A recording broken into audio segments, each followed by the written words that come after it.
All right, what's up, guys? My apologies for the delay. I know a lot of you've been messaging me since Friday, eager and ready to get going with either starting your courses or preparing to actually take the state test. So my apologies for waiting a couple of days. I've traveled this weekend, came to see my parents, brought my son down here to see my parents. So I've been a little occupied with that. But this video here is for everyone who has already passed your pre-licensing courses. So if you've already gotten past the courses and you're ready to take your state license exam, sorry, this is for you. All right, so my first word of advice, if you've already passed your courses, is to set an exam date. All right, I know a lot of us, we would rather think that we're really prepared to take the exam before we set the date, but what that does a lot of times is it just continues this saga of every day we feel a little bit less prepared than we think we should, and that's just the mind doing what the mind does. You know, it's part of, I think, human nature, just to, one day we feel like we got it and then the next day we feel like we don't. You know, that's just natural. So if we wait to set the exam until we feel like we know it all, you're never going to be able to take the exam, because you're never going to know every single thing in this real estate world. Not right now. You're going to learn that over time in practice of being a real estate agent. That was the best piece of advice that I got. Treat this as what it is. It's a test. You're not studying to know if you're the best real estate agent in America or in the world. You're studying to pass a test. So my first word of advice, after you pass the courses, set an exam date. 2 weeks minimum. Okay, so from today, if you set your exam date, set it 2 weeks out. All right, anything beyond 2 weeks. So 2 weeks, I say no more than 4 weeks. Don't try to study for 6 weeks and 8 weeks and all that stuff. 2 weeks to 4 weeks. All right, and try to set it on a Monday. That way you're coming off of a weekend and you can kind of, on that Sunday, really do a refresher course and kind of prepare for that next day. You know, if you do it during the middle of the week or something like that, you're coming, some of us, you know, if you're working or if you have kids, you know, you're coming off of that night where you're, you know, dealing with your kids, getting them off to school in the morning, you're dealing with getting off work. So don't set it in the middle of the week if you can help it. And don't set it in the evening. Don't go to work and then go and take your real estate exam. Try to set it first thing in the morning. When I did mine, I set it for a Monday morning at 9 a.m. That Sunday, I looked over my vocabulary. That Sunday morning, I did a refresher course. I'm going to put the link down below of the refresher course that I did. And then I did not take any practice exams or anything like that on that Sunday. I did the refresher course and I did the vocabulary, and then I let it go for the day. I enjoyed my son for the rest of the day. I went to bed early that night, and I really just prepared for that next morning, okay?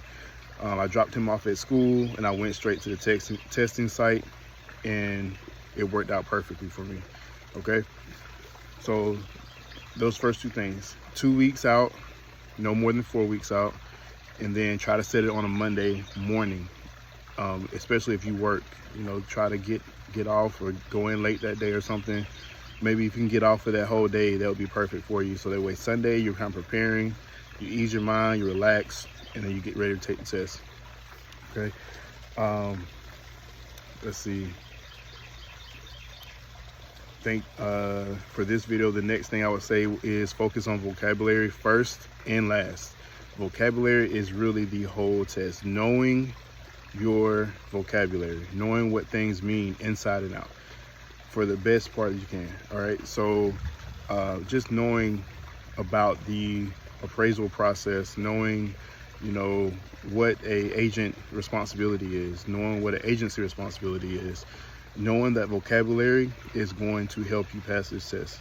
Math, for me, math was not a big part of the test, but it was definitely more of the test than what I was told that it would be.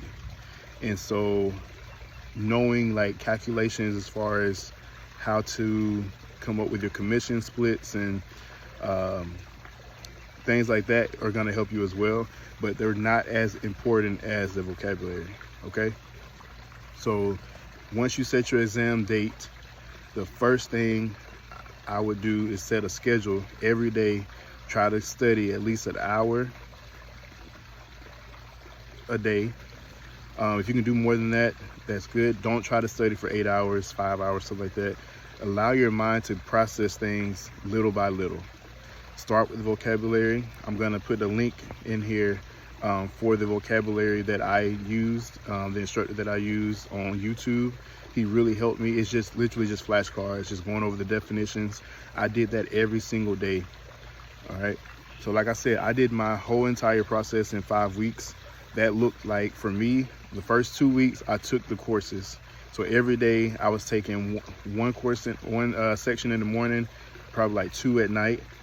I did not try to retain everything in those courses. I did not try to write down everything in those courses.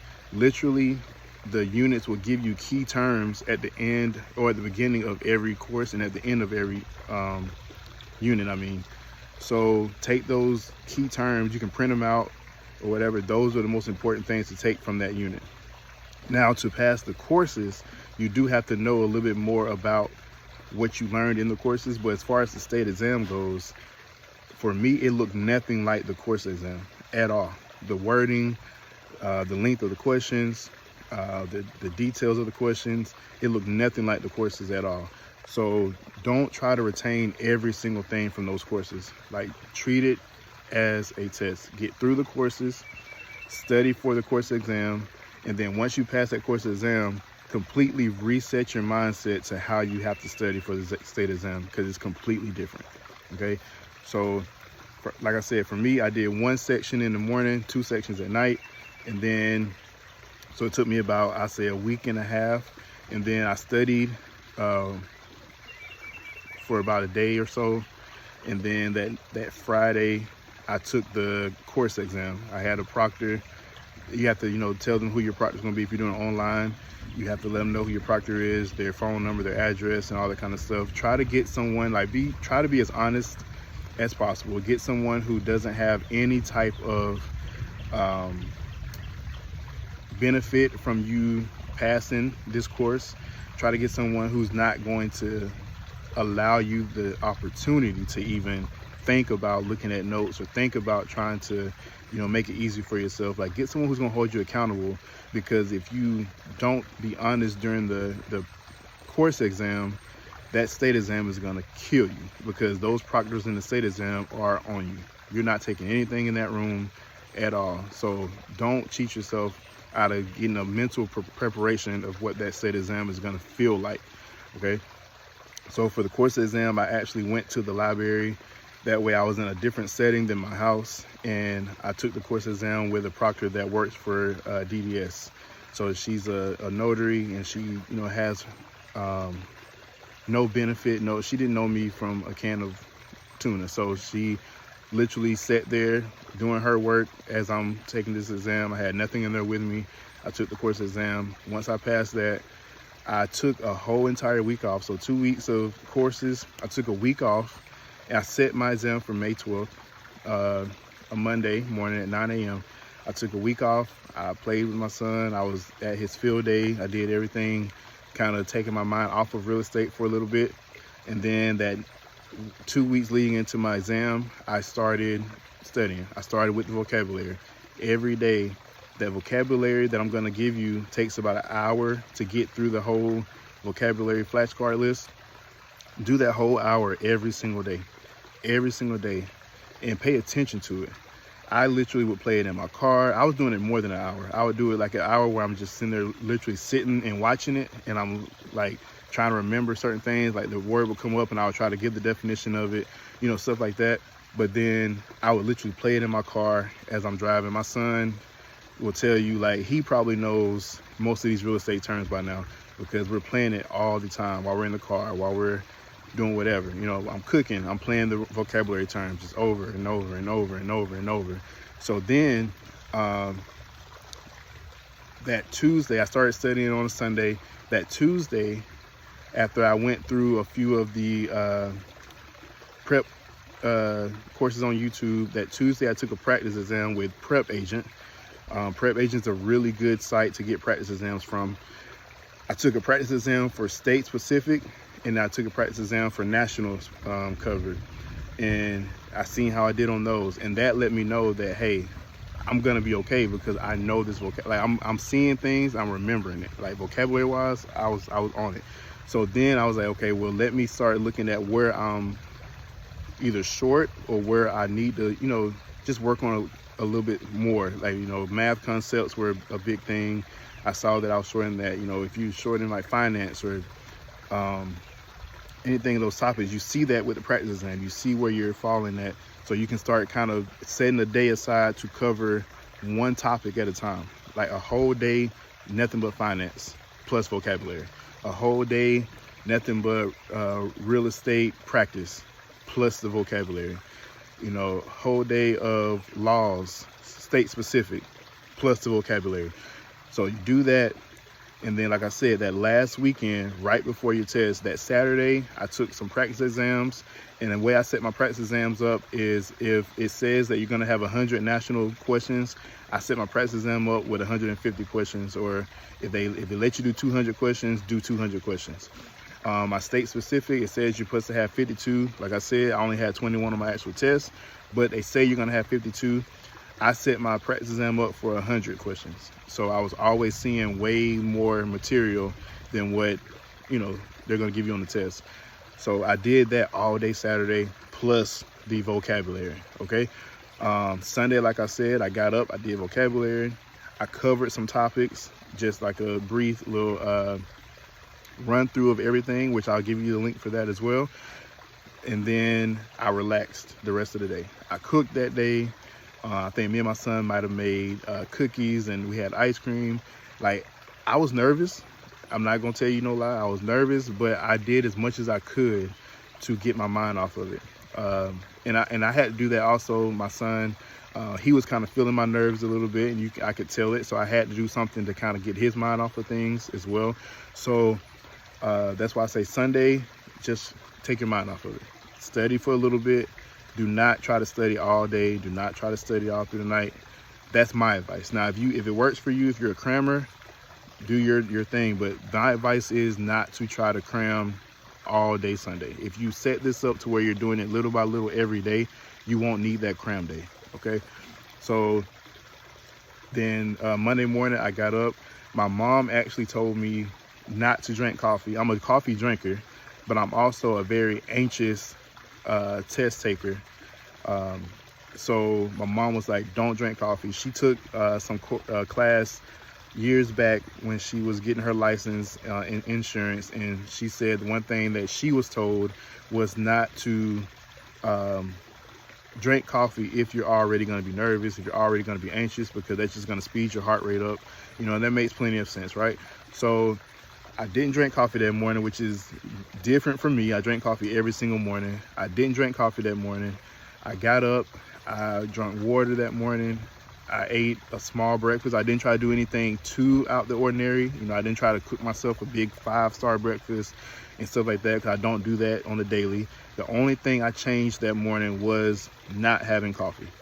All right, so I took my son to school and I drove to the testing site. I got there, I went through the process of checking in. When I sat down at the cubicle, I literally just took some deep breaths.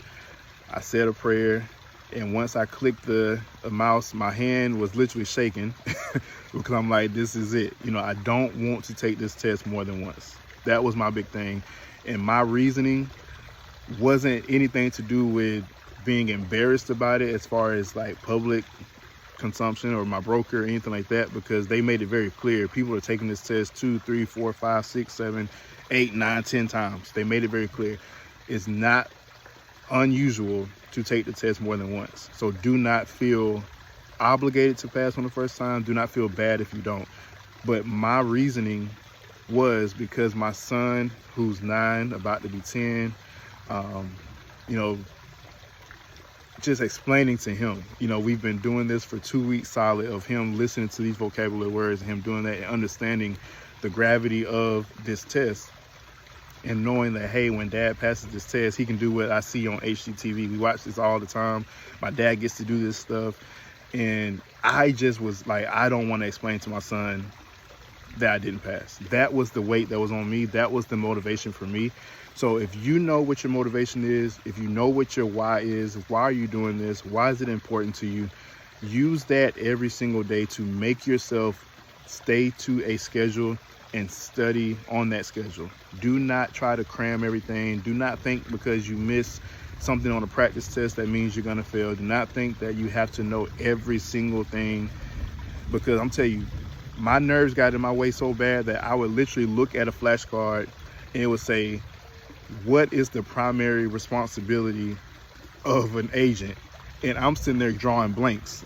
That's because I was overthinking everything. Like, I'm looking at this multiple choice and it's giving these options, and I'm like, well, is it that? Could it be this? Could it be that? Could it be that? And I'm like, dude, you know what an agent is. Like, you know what real estate means. You know what a fiduciary means. You know what the tax laws are. You know what eminent domain means. You know the difference between that and condensation. Like, you know these things. Like, stop psyching yourself out. Like, I was literally psyching myself out over the simplest of things.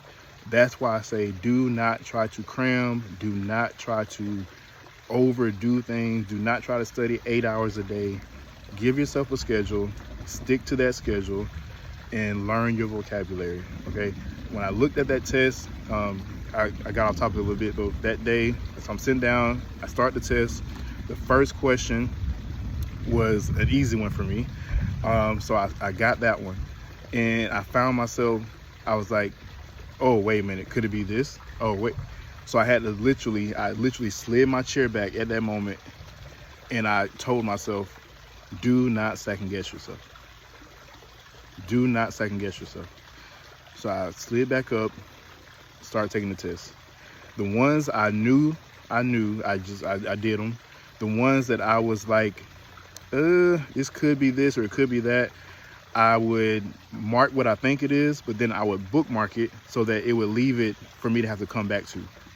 And then the ones that I didn't know, I just skipped it, because it's gonna, when you get ready to submit your test, it's gonna tell you that you're missing some. So it's gonna go back to those. So I would skip it, but if you want to be on the safe side, you can benchmark those as well, just to make sure, you know, that it's gonna come back to it. So I went through the whole test and I found that there wasn't many that I skipped. I may skip maybe 3 out of the whole test. And then the ones I was 50-50 on, that really got to me too, because I started being 50-50 on stuff that I really know. And that really was getting to me as well. So I went back through, when I went through the ones I didn't know. I chose, you know, what I was thinking it was. And then the ones I was 50-50 on, when I started going back through them, I found myself saying, okay, well, I was 50-50 on it, but now I'm like, could it be this other thing? You know, now I'm really just psyching myself out at this point. And so I'm like, you know what? I made the grown-up decision to say, you know what? I'm just gonna go with it. Everything is answered. I feel confident in the ones that I know for sure. So at the very least, I'm just praying I have enough to make that 72% that I need to pass this exam. I'm not trying to be the perfect student for this test. I'm not gonna get a sticker on my test or anything like that. I just want to get past this exam so I can start learning from my broker, learning from my coaches, learning from my mentor, and start learning the practice of real estate on the ground. So I submitted it. My hand was literally shaking as I'm submitting. I'm nervous, but I submit it, and I go out and I sit down with the proctor, and she literally, as she's clicking my name, the computers go out. And so her expression was, oh, and so I instantly was like, man, I failed. Good God, I failed. So she gets the computers come back up for them, the system comes back up for them. They go and check to make sure that the computers didn't go down inside the testing site. She comes back out and her eyes kind of get big again, and so I'm like, dang. But she ends up saying, she said, you did really, really good. And so she looks at me, I'm like, oh, so did I pass? I don't care about the really, really good part. Like, I don't need to do really, really good. I need to pass. She was like, yeah. So I knew then, like, my process worked, again, for me. And if you're a test taker like me, then I think this will work for you. If you're like a hands-on type of person where you need somebody to be talking to you, I think this will work for you. If you're an anxious test taker, if you second guess things, this will work for you. It will make sure you know what you need to know. So those are my key things. If you take away from this, the first thing, like I said, if you've taken your pre-license courses, set a test date 2 weeks out minimum on a Monday morning if you can. That way you're getting right to it that Monday morning. And if you don't have to take your kids or anything to school, if you're doing it this summer, that's even more perfect. And then the second thing is vocabulary. Study the vocabulary every single day. No matter what else you cover that day, study the vocabulary. Take a practice exam so you know what you know and you know what you don't know. And after you take that practice exam, from that, set your days up one topic a day. Finance one day, real estate practice one day, laws, state specific one day. Set it up day by day, but every day do your vocabulary. If you can start with vocabulary and end your day with vocabulary, perfect. All right. And then, like I said, that Sunday before that Monday, study a little bit, go over some key things, and then relax your brain. Relax your brain and trust your process. All right. Get some rest. If you are an anxious test taker, do not try to drink anything with caffeine in it that morning. Just allow yourself to have a good glass of water, a bottle of water, relax yourself, do whatever you do to, kind of zone yourself out, and go out there and rock this thing out. Hopefully this first video helps you guys just kind of get set up. The next few videos I will go into specifics as far as, every single day, setting up the day how I did it, what topic I did every day. That way, if you want to go based off of that, you definitely can. All right, so let's rock this thing out. I know you're going to be successful. If you have any questions, again, hit me up below. The best thing is to DM me because I missed a lot of the comments. So DM me and I will get back with you. Good luck.